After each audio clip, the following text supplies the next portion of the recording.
Buenos días, hermanos.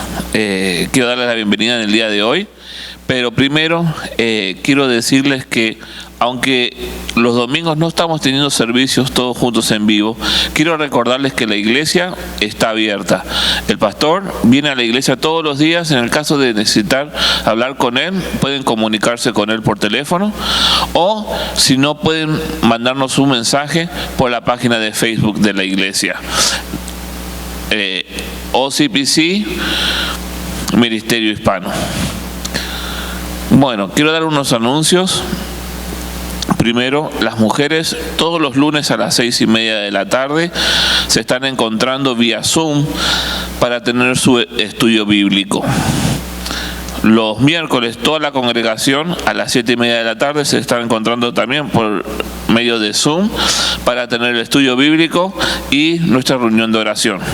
Quiero recordarles también que todos los domingos en la página de la iglesia www.ocpc.org/give uno puede dar sus diezmos y ofrendas para la iglesia. Desde ya, una vez más, bienvenidos y vamos al llamado de oración. Gracias. Vamos a leer el llamado a la oración. En el día de hoy vamos a leer el Salmo 84, versículo 1 al 4. Cuán preciosas son tus moradas, oh Señor de los ejércitos. Anhela mi alma y aún desea con ansias los atrios del Señor. Mi corazón y mi carne cantan con gozo al Dios vivo. Aún el ave ha hallado casa y la golondrina nido para sí, donde poner sus polluelos. Tus altares, oh Señor de los ejércitos, Rey mío y Dios mío. Cuán bienaventurados son los que moran en tu casa, continuamente te alaban. Vamos a orar, hermanos. Señor Todopoderoso y Eterno, te damos gracias en esta mañana por este nuevo día que tú nos regalas. Grande es tu fidelidad y tus misericordias son nuevas cada mañana. En esta hora confesamos tu santo nombre y nos gloriamos en tus alabanzas. Te aclamamos porque tú eres bueno, porque tu misericordia siempre es eterna. Padre, te pedimos que aumentes nuestra fe para que no nos desviemos en ningún momento de tu santa palabra. Aumenta en nosotros la esperanza y el amor, y que siempre podamos obedecer todos tus mandamientos para que nada nos aparte de tu obediencia. Te damos gracias también por tu Santo Espíritu, el cual nos guía y ministra siempre nuestros corazones para hacer tu voluntad. También hemos venido hoy a confesar que somos pecadores, que te hemos ofendido y que hemos fallado a tu palabra. Por eso venimos hoy ante ti para confesar nuestros pecados, reconociendo la necesidad que tenemos de ti, y al hacerlo tenemos la plena confianza y seguridad de que tú nos perdonas. Tu palabra nos enseña que si confesamos nuestros pecados, tú eres fiel y justo para perdonarnos y limpiarnos de toda maldad. Gracias, Señor, por esta gran bendición. Hemos orado en el nombre de Jesús. Amén.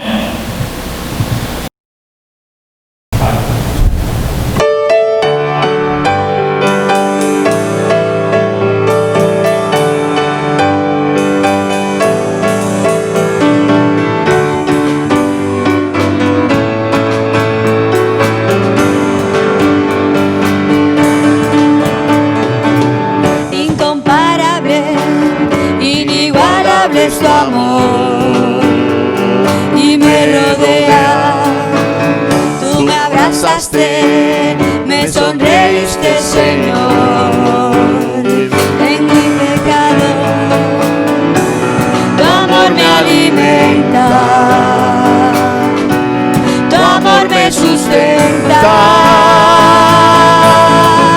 Celebraré tu amor todos los días, celebraré tu gran misericordia, celebraré tu gracia inmerecida, celebraré tu amor, celebraré tu amor todos los días, celebraré tu gran misericordia, celebraré tu gracia inmerecida,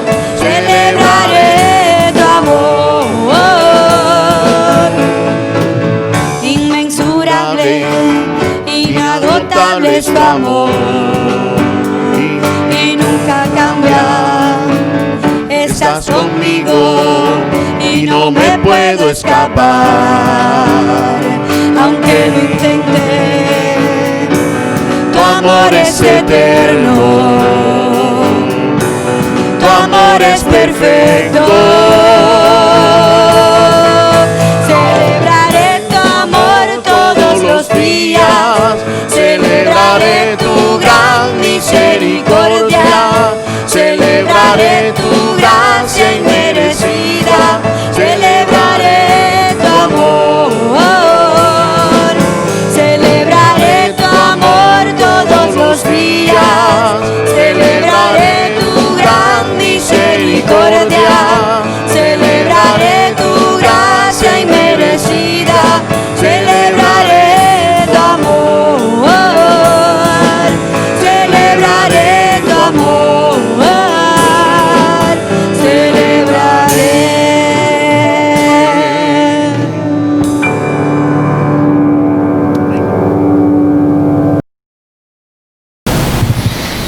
Muy buenos días, hermanos. En este momento vamos a leer la palabra de Dios en el culto, y esta vez va a ser en la segunda carta de Pablo a los Corintios.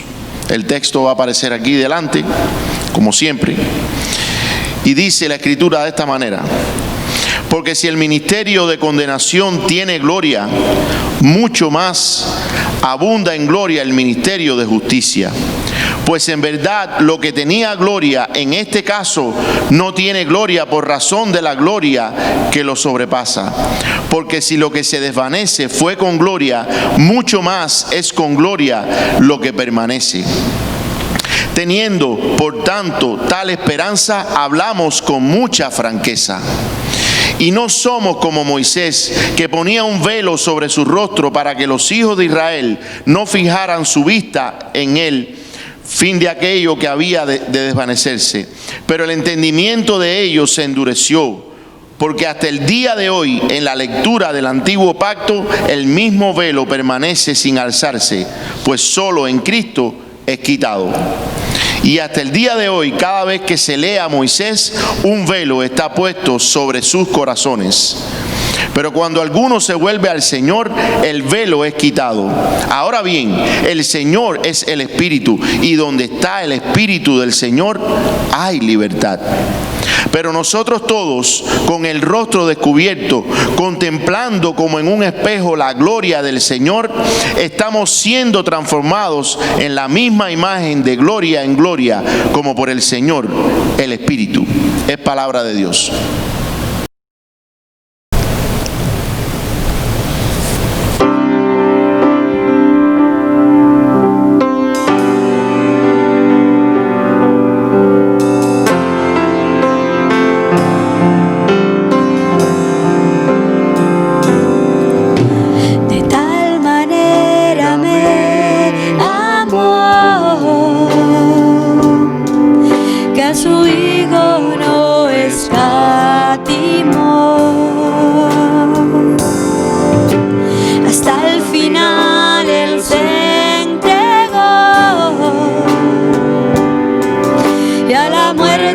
Fue porque me amó.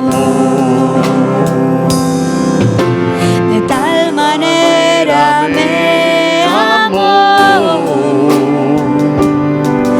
que no hay forma en que podré pagar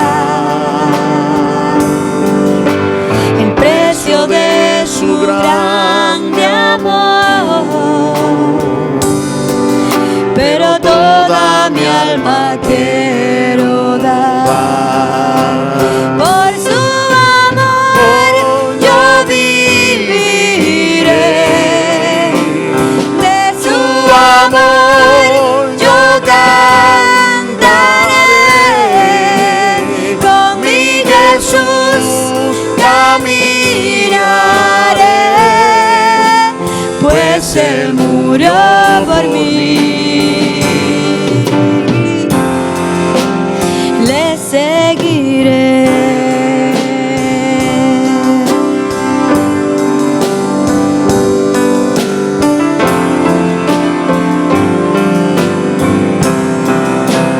Con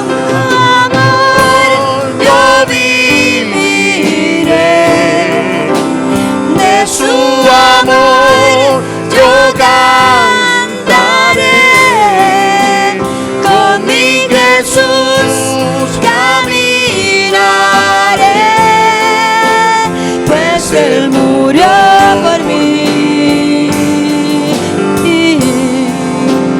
Le seguiré.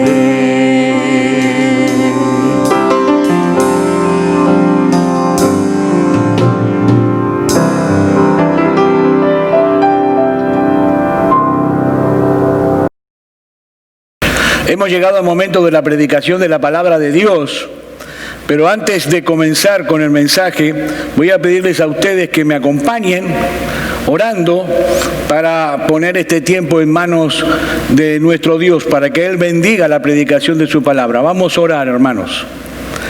Padre, te damos gracias por la bendición de recibir tu palabra en esta mañana. Señor, bendice la predicación de tu palabra. Que tu palabra nos infunda hoy confianza y dependencia de ti. Padre,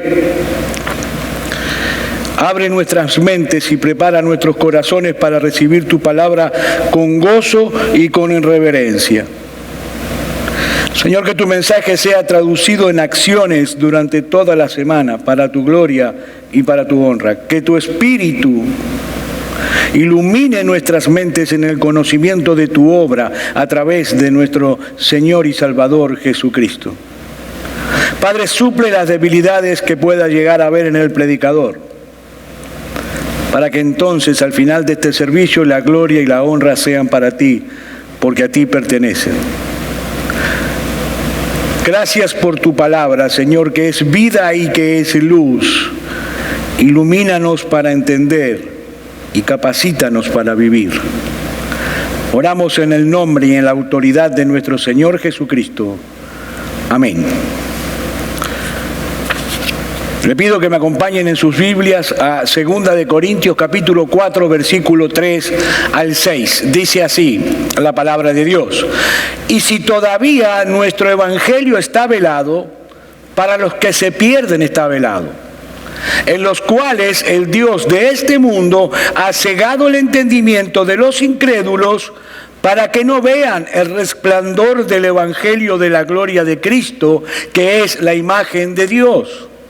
Porque no nos predicamos a nosotros mismos, sino a Cristo Jesús como Señor, y a nosotros como siervos vuestros por amor de Jesús.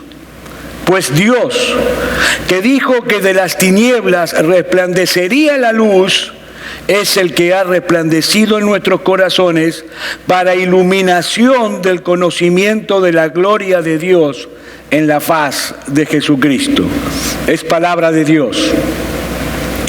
Mis hermanos, en este pasaje de las Escrituras, nosotros podemos ver cómo el Espíritu Santo inspiró al apóstol Pablo para que él nos mostrara, nos enseñara que detrás de la incredulidad y de la conversión están operando fuerzas invisibles, es decir, fuerzas que no se ven, pero que intervienen de una manera determinante en el destino eterno de las almas.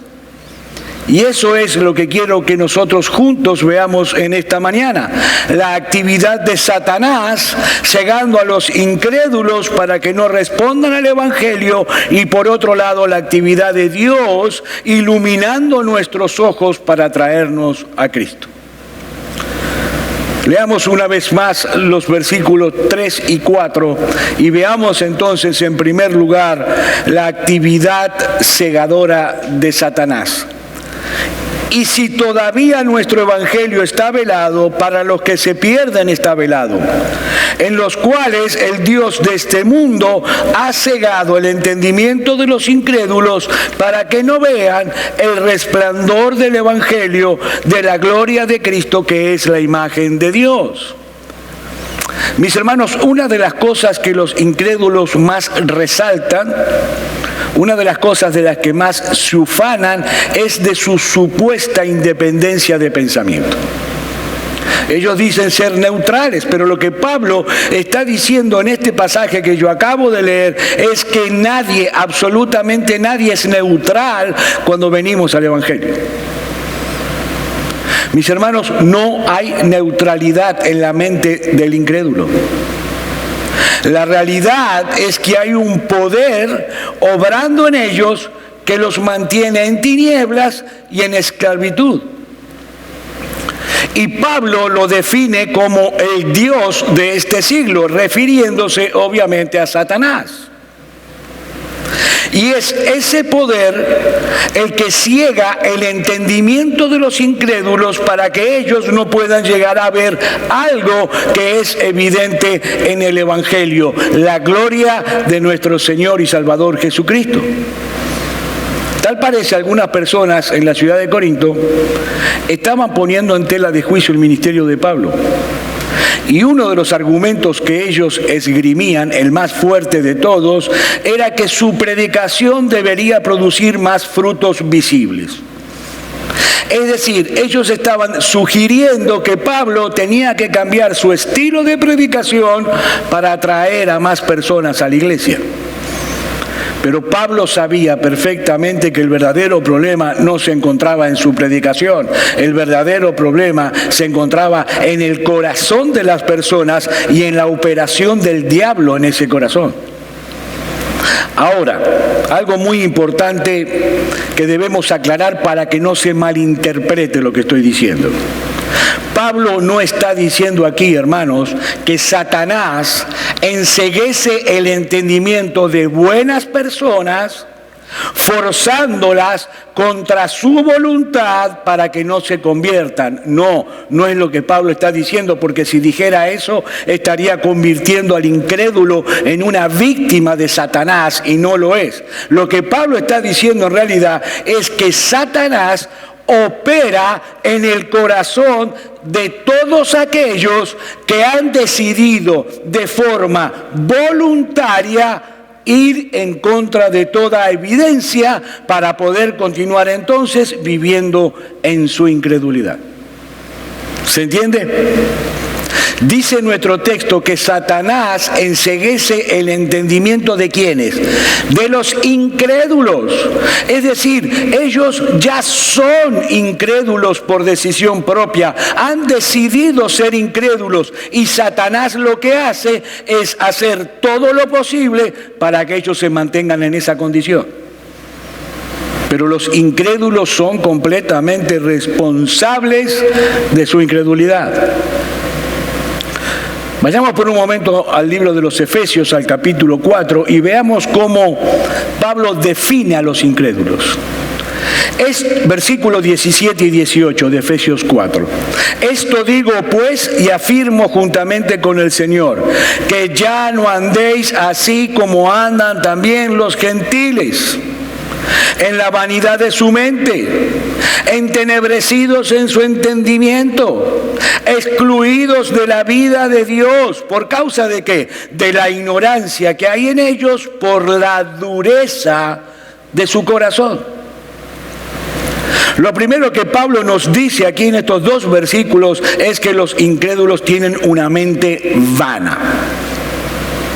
Y no lo está diciendo en el sentido de que ellos no poseen ninguna capacidad intelectual. No es así. Hay incrédulos, incluso ateos, que tienen un coeficiente intelectual mucho mayor que el común denominador de las personas, incluso de muchos cristianos. No, lo que Pablo está diciendo es que todo aquello que produce el razonamiento de un incrédulo no conduce a nada que posea un valor real y permanente. Sus vidas son, como dice el libro de Eclesiastés, un correr detrás del viento. Ellos van de aquí para allá, algunos más lentos, otros más rápido, pero todos, absolutamente todos, están desperdiciando su vida en lo relativo a las cosas que tienen un valor verdadero, un valor eterno. Y en el día del juicio verán aterrados que todo aquello por los que ellos han vivido, todo aquello por lo que han luchado, el placer, el dinero, el poder, las posesiones materiales, la fama, la diversión, no les servirá absolutamente de nada. Y que todo lo que su mente produjo a lo largo de toda su vida los ha guiado a su propia destrucción. Ahora, ¿por qué ocurre eso? ¿Por qué la mente del incrédulo es vana? Bueno, dice Pablo, porque tienen el entendimiento entenebrecido. Es decir, su capacidad de razonar equitativamente ha sufrido enormes daños por causa del pecado. Ese hombre, esa mujer puede ser brillante para muchas cosas, pero no es capaz de poder discernir lo que realmente necesita. No puede analizar la vida con una perspectiva correcta. ¿Por qué? Porque su entendimiento está en tinieblas. Padece de una ceguera espiritual, una ceguera que es 1000 veces peor que la ceguera física. Porque el ciego físico sabe y es consciente que es ciego, pero el ciego espiritual cree que ve, cuando en realidad no ve. Y alguien en este momento puede estar alegando o puede estar diciendo, bueno, un momentito, pastor, si esto es así, entonces el incrédulo no es tan responsable de su incredulidad, porque él está en esa condición porque es ciego. No, mis hermanos, no es así, no es el caso. Pablo dice en el versículo 18 que leímos hace un momento que ellos tienen el entendimiento entenebrecido. ¿Por qué? Por causa de la ignorancia que hay en ellos, por la dureza de su corazón. Ellos están excluidos, ellos están separados de aquella vida que viene de Dios. Una vida que está caracterizada por la justicia, por la santidad, por la alegría, por la bienaventuranza, por las bendiciones. Ellos están separados de la fuente de todo bien y de toda belleza. ¿Por qué? Porque ellos han determinado seguir viviendo en su pecado. Es por la dureza de su corazón, hermanos. El hombre ama su pecado. Y como el pecado entenebrece el entendimiento y endurece el corazón, esa determinación de seguir viviendo en su pecado los mantiene en ignorancia y alejados de la vida que proviene de Dios. De manera que lo que Pablo está diciendo en nuestro texto es que se trata de una ignorancia voluntaria. Yo no quiero que me digan cómo debo vivir. Yo no quiero que nadie se meta en mi vida. Yo no quiero un Dios que me dé reglas. Yo no quiero un Dios que ponga las condiciones. Yo no quiero saber nada de eso porque yo quiero seguir viviendo como vivo. Mire, el Señor Jesús lo dijo de otra manera en Juan capítulo 3. Juan capítulo 3, versículo 19 al 21. Y este es el juicio: que la luz vino al mundo y los hombres amaron más las tinieblas que la luz, pues sus acciones eran malas. Porque todo el que hace lo malo odia la luz y no viene a la luz para que sus acciones no sean expuestas. Pero el que practica la verdad viene a la luz para que sus acciones sean manifestadas, que han sido hechas por Dios. Es decir, yo no quiero que me digan lo que estoy haciendo mal. Yo no quiero que nadie me diga lo que debo hacer porque yo quiero seguir viviendo así como vivo.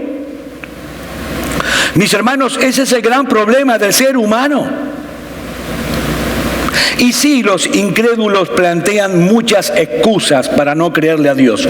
Dicen que el Evangelio no es intelectualmente convincente, dicen que la iglesia está llena de hipócritas, pero el verdadero problema que ellos tienen es el que Cristo está planteando en el texto de Juan 3 que acabamos de leer. No quieren venir a la luz porque ellos aman su pecado, y ese amor por su pecado les impide ver en el Evangelio lo que realmente el Evangelio revela con toda claridad: la gloria de nuestro Señor Jesucristo. Eso es lo que dice Pablo en nuestro versículo 4, en los cuales el Dios de este mundo ha cegado el entendimiento de los incrédulos para que no vean el resplandor del Evangelio de la gloria de Cristo, que es la imagen de Dios. El problema, mis hermanos, entonces no está en el Evangelio. El problema está en el corazón humano. Juan Calvino, en su comentario de este texto, escribió: la ceguera del incrédulo de ninguna manera le quita mérito a la claridad del Evangelio, de la misma manera que la luz del sol no es menos resplandeciente por el hecho de que los ciegos no puedan ver esa luz. Ahora, la pregunta aquí es entonces, ¿qué es aquello que el Evangelio revela tan claramente y que los incrédulos no tienen la capacidad de ver? La gloria refulgente de nuestro bendito Señor y Salvador Jesucristo, el cual es la imagen de Dios. Mis hermanos, de la misma manera que los cielos cuentan la gloria de Dios, como dice el salmista en el Salmo 19, de esa misma manera el Evangelio nos cuenta claramente la gloria de Cristo. ¿Y qué es la gloria de Cristo? Bueno, todo aquello que hace de Cristo el ser más grandioso, el ser más maravilloso, más extraordinario, más sublime, más excelso y más satisfactorio de todo el universo. El hecho de que el incrédulo no pueda ver eso no niega la realidad de que esa gloria de Cristo está presente en el Evangelio. Miren, mis hermanos, ¿saben cómo nosotros podemos resumir la gloria de Cristo? Bueno, dice el apóstol Juan en su Evangelio, en el capítulo 1, versículo 1, en el principio existía el Verbo, y el Verbo estaba con Dios, y el Verbo era Dios. Y luego agrega Juan en el versículo 14, y el Verbo se hizo carne y habitó entre nosotros, y vimos su gloria, gloria como del unigénito del Padre, lleno de gracia y de verdad. Y esa gloria del Señor Jesucristo está presente en el Evangelio. Miren, mis hermanos, si esa gloria no hubiera estado presente allí, entonces Satanás no hubiera tenido que enceguecer el entendimiento de los incrédulos para que no la vieran. La gloria de Cristo es claramente visible en el Evangelio, y no solamente en los 4 libros que narran su vida, Mateo, Marcos, Lucas y Juan, sino más bien en el mensaje de todo el Evangelio que se revela a través de toda la Biblia, de principio a final. El cumplimiento de la promesa que Dios hizo en el huerto del Edén cuando Adán y Eva cayeron en pecado. Mis hermanos, Cristo es el centro mismo de la revelación bíblica. Cristo en toda su gloria, Cristo en todo su esplendor, Cristo en toda su majestad. Pero ¿saben qué? Aún así los incrédulos que leen la Biblia no ven esa gloria. Y no porque esa gloria no esté allí, sino porque los incrédulos no quieren ver, hermanos, lo que es evidente. Y ¿saben qué? Satanás va a hacer todo lo que esté a su alcance para que ellos continúen en esa condición. Para que ellos no quieran venir a Cristo, porque venir a Cristo implica muchas cosas. Mis hermanos, debemos llegar a la conclusión de que no hay ninguna esperanza para el hombre incrédulo. Voy a repetir eso, mi amigo, porque es importante que tú lo sepas. No hay ninguna esperanza para el hombre incrédulo. A menos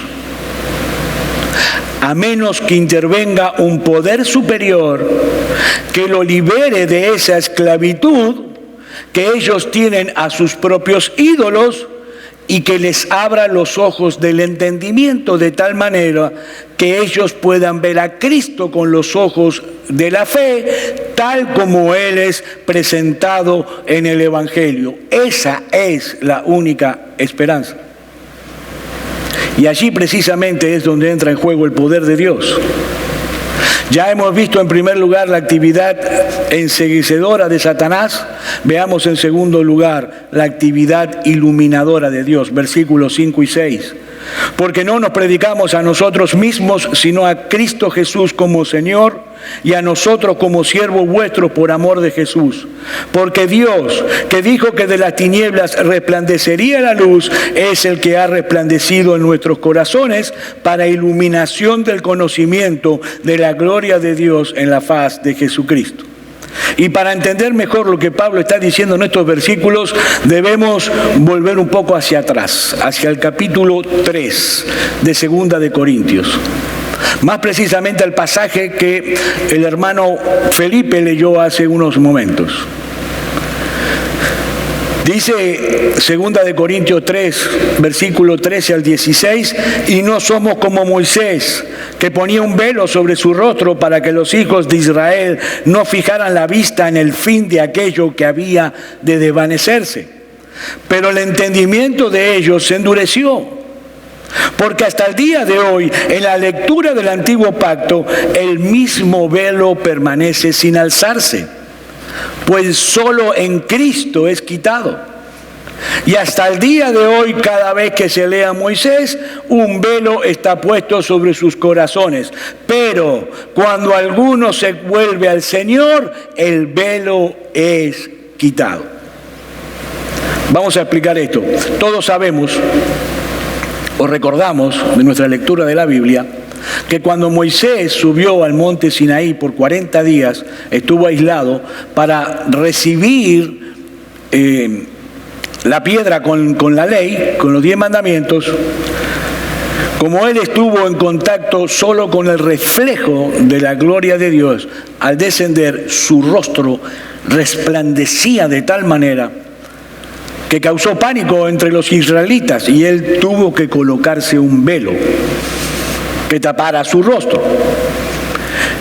Y Pablo dice que así como el pueblo de Israel en ese momento no podía ver o mirar directamente el brillo de su rostro por causa del velo que lo cubría, lo mismo, hermanos, ocurre hoy cuando los judíos leen el Antiguo Testamento. Tienen un velo que no les permite ver la gloria de Cristo. Y lo mismo ocurre con cualquier incrédulo en cualquier lugar del mundo cuando escucha el Evangelio. Tienen un velo en el entendimiento que no les permite ver la gloria de nuestro Señor Jesucristo, que está claramente revelada en todas las Escrituras. Ahora, a pesar de eso, Pablo sabe perfectamente que hay esperanza. Hay esperanza, ¿saben por qué? Porque el mismo Pablo estuvo en esa misma condición de incredulidad.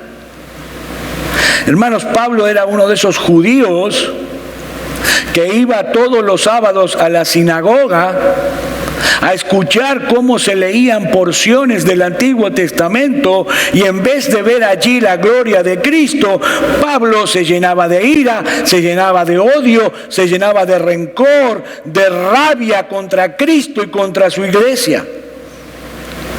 Pero un día, yendo camino a Damasco, persiguiendo justamente a los cristianos, se le apareció la gloria del Señor en todo su esplendor, le abrió los ojos y por primera vez Pablo pudo ver la gloria de Cristo en toda su magnitud. Bueno, mis queridos hermanos, eso es exactamente lo que se requiere, lo que se necesita para que un pecador se convierta. Ningún pecador se va a convertir hasta que no vea la gloria de Cristo. Cristo tiene que quitarles el velo que ellos tienen en el entendimiento y mostrarles su gloria. De lo contrario, ellos seguirán entretenidos con el brillo pasajero de sus ídolos. Dice el versículo 18 de 2 de Corintios 3, el pasaje que estábamos leyendo recién: pero nosotros todos, con el rostro descubierto, es decir, ya sin velo, contemplando como en un espejo la gloria del Señor, estamos siendo transformados en la misma imagen de gloria en gloria, como por el Señor, el Espíritu. Hermanos, ustedes pueden ver aquí el proceso de argumentación de Pablo. Lo que él está diciendo, Cristo nos quita el velo. Entonces comenzamos a ver su gloria. Y viendo su gloria, nosotros somos transformados cada vez más a su imagen. Mis hermanos, la idolatría transforma. Tú te vas pareciendo cada vez más a lo que idolatras. Pero la adoración al verdadero Dios también transforma. Mirar la gloria de Cristo es transformador. Eso fue lo que le ocurrió a Pablo camino a Damasco. Y es lo mismo que ocurre con cualquier pecador cuando se convierte al Señor.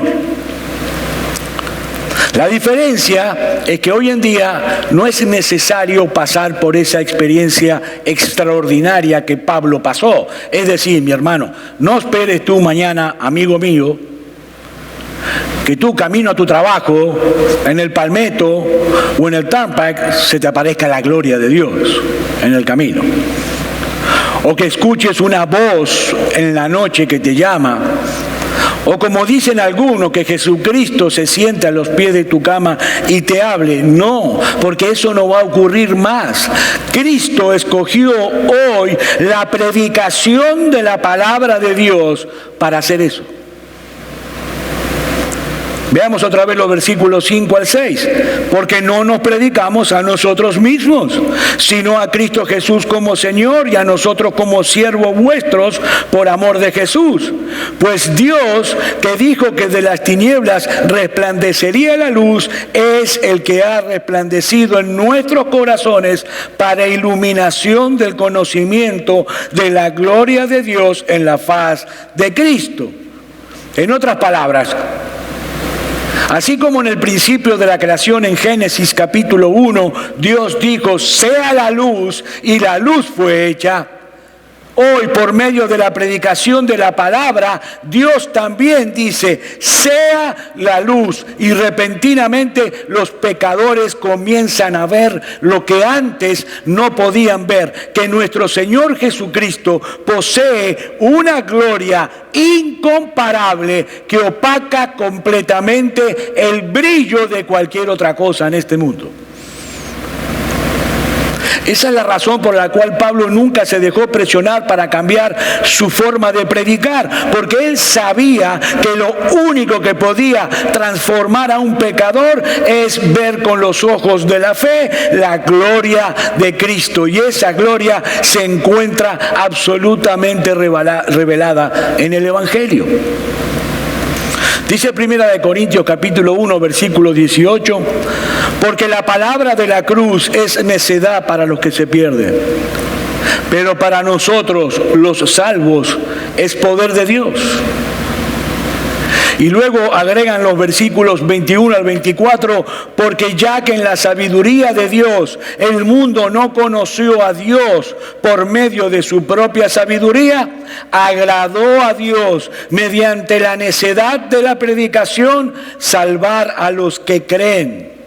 Porque en verdad los judíos piden señales y los griegos buscan sabiduría, pero nosotros predicamos a Cristo justificado, piedra de tropiezo para los judíos y necedad para los gentiles, mas para los llamados, tanto judíos como griegos, Cristo, poder de Dios y sabiduría de Dios. Mis hermanos, Dios ha prometido obrar a través del Evangelio, porque es allí y en ningún otro lugar donde la gloria de Cristo es revelada en todo su esplendor, y no solamente para salvar, sino también para santificar. Dice un autor, aquello que Pablo vio camino a Damasco, ahora lo pone delante de nosotros por medio de la verdad del Evangelio. Cuando el Evangelio es escuchado y su oidor se torna al Señor en fe, el velo es removido para que veamos ahora su gloria. Es así como fuimos salvados y es así, mis hermanos, como somos transformados de gloria en gloria en la misma imagen hasta que alcancemos la meta de compartir en cuerpo y alma esa gloria cuando estemos en la presencia del Señor, contemplándole cara a cara.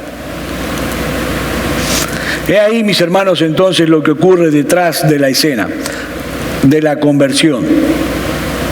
La actividad de Satanás cegando el entendimiento de los incrédulos para que no respondan al Evangelio, y la actividad iluminadora de Dios abriendo nuestros ojos para que nosotros podamos ver la gloria de Cristo. Así que, mi amigo que estás viendo y escuchando este mensaje, lo que tú necesitas es una profunda transformación en tu interior, en el asiento mismo de tu personalidad, de tal manera que tú también puedas comenzar a ver el brillo de la gloria de nuestro bendito y glorioso Señor y Salvador Jesucristo. Ahora, ¿sabes cuál es la buena noticia para ti? Que el poder omnipotente de Dios está hoy a tu disposición, y de todo aquel que reconozca su propia impotencia y se vuelva en fe hacia Él clamando por misericordia. Mi amigo, lo que Dios demanda de ti no es que tú hagas algo o que llegues a hacer algo, no es por obras. Lo que Dios demanda de ti es que, confiando enteramente en Cristo, vengas con los brazos extendidos, con los brazos abiertos para recibir algo. Y ese algo no es otra cosa más que el Cristo de gloria que es revelado en el Evangelio. Mi amigo, tú necesitas urgentemente que alguien pague la deuda que tú tienes con la justicia de Dios por causa de tus pecados. ¿Sabes por qué tú no vienes a Cristo? Porque tú eres un idólatra. Porque hay cosas tontas e inútiles de este mundo que tú amas con todo junto tu corazón, que tú idolatras. Y la única forma en que podrás destruir a tus ídolos es viendo el brillo de la gloria de Cristo revelada en el Evangelio. Eso es precisamente lo que Cristo hace por pecadores como tú. Él murió en la cruz de Calvario siendo inocente para pagar la deuda de todos aquellos a los que Él vino a salvar. Entonces tú tienes que poner enteramente tu confianza en Él por medio de la fe. La salvación, mi amigo, es un regalo de Dios que otorga de pura gracia a los que creen. Así que ven a Cristo, mi amigo. Allí donde estás, en este instante, pídele a Él que te salve, pídele a Él que perdone todos tus pecados, pídele a Él que te abra los ojos del entendimiento. ¿Sabes por qué? Porque las puertas de la salvación todavía hoy están abiertas de par en par para ti. No desprecies entonces la oportunidad que Dios te está dando hoy. Y ven a Cristo, mi amigo, ven a la cruz. Vamos a orar. Padre, te damos gracias por la bendición de haber recibido hoy tu palabra. Gracias porque ella es alimento sólido para nuestro espíritu, es manantial de vida para nuestros corazones. Señor, te pedimos que tú permitas ahora que esta palabra penetre hasta lo más profundo de nuestro ser, para poder obtener de ella principios que nos permitan en este mundo conocerte y entenderte cada vez más. Permítenos, Señor, conservar y propagar tu verdad para tu gloria y para tu honra. Ayúdanos, Señor, a ser consolados y a ser consolador de los demás con el mensaje de tu amor y de tu misericordia. Que tu palabra, Padre, aplicada en nuestros corazones, nos ayude a luchar contra la tentación, nos fortalezca en el momento de la aflicción y nos transforme cada vez más a la imagen de nuestro bendito y glorioso Señor y Salvador Jesucristo.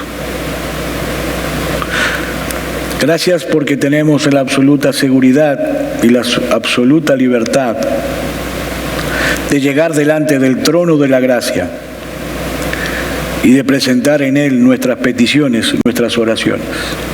Lo hacemos con reverencia, Señor, lo hacemos con gratitud y lo hacemos en el poderoso y glorioso nombre de nuestro Señor Jesucristo, el Verbo hecho carne. Amén.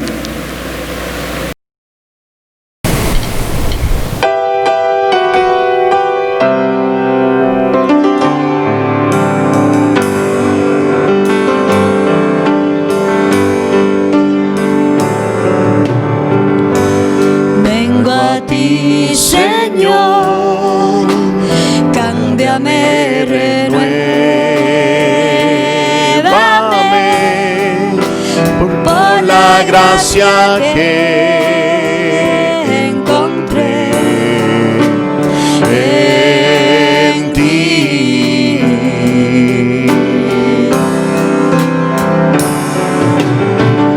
Ahora sé que las debilidades que hay en mí se desvanecerán por el poder de tu amor.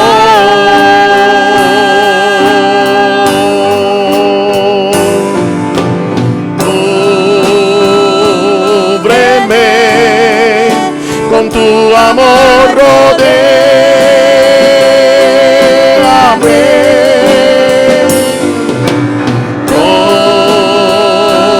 Tómame, cerca quiero estar.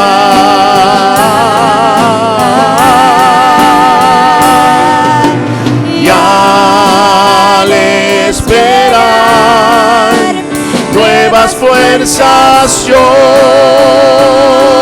tendré y me levantaré como las águilas por el poder de tu amor.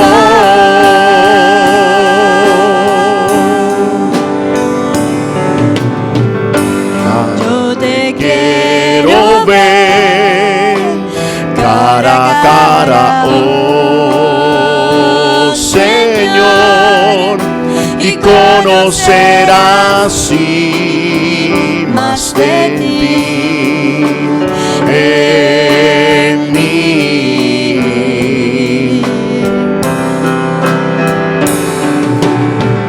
Prepárame, Señor, para hacer tu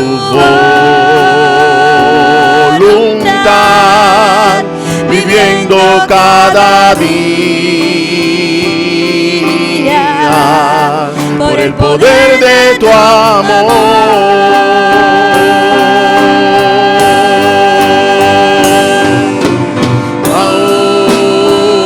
Cúbreme con tu amor, rodéame.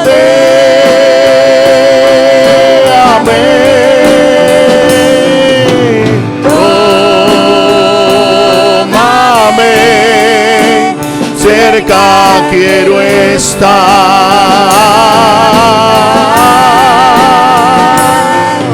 Y al esperar nuevas fuerzas yo tendré y me levantaré como las águilas por el poder de tu amor. Y me levantaré como las águilas por el poder de tu amor.